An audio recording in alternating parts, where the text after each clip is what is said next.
ये मोमबत्ती है, आपको दिख रहा होगा। ये मोमबत्ती कब जलाई जाती है आप जानते होंगे।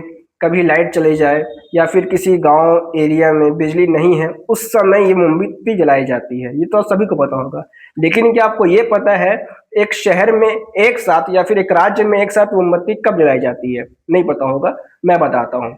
जब किसी के घर का चिराग बुझ जाता है तब ये मोमबत्ती जलाई जाती है। मतलब मैं आपको समझाता हूँ। हाल ही में आपने एक केस सुना होगा जहां पर मालेगांव में 3 साल की बच्ची के साथ रेप हो जाता है।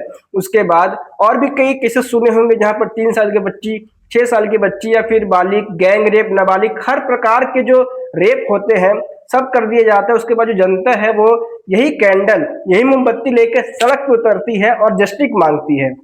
जस्टिस मांगना कोई गलत बात नहीं है, लेकिन मैं बताना चाहूंगा कि जो अदर कंट्रीज है वहां पर रेप की सजा केवल मौत है। सऊदी अरब हो गया, नॉर्थ कोरिया हो गया और भी कई जितनी भी कंट्रियां हैं, सब में रेप की सजा कहीं सर कलम है, कहीं फांसी है, कहीं कुछ है, लेकिन सबकी सजा मौत है। लेकिन केवल इंडिया ही ऐसा देश है जहां पर रेप होने के बाद मोमबत्ती लेके सड़क पर निकला जाता है। इंस्टाग्राम पे थंबनेल चलाया जाता है, टेम्पलेट चलाया जाता है, justice for, justice for, justice for, अलग अलग प्रकार के टेम्पलेट्स चलाए जाते हैं। सड़क पर मोमबत्ती लेकर निकला जाता है, लेकिन अपराधी का क्या होता है किसी को पता नहीं चलता।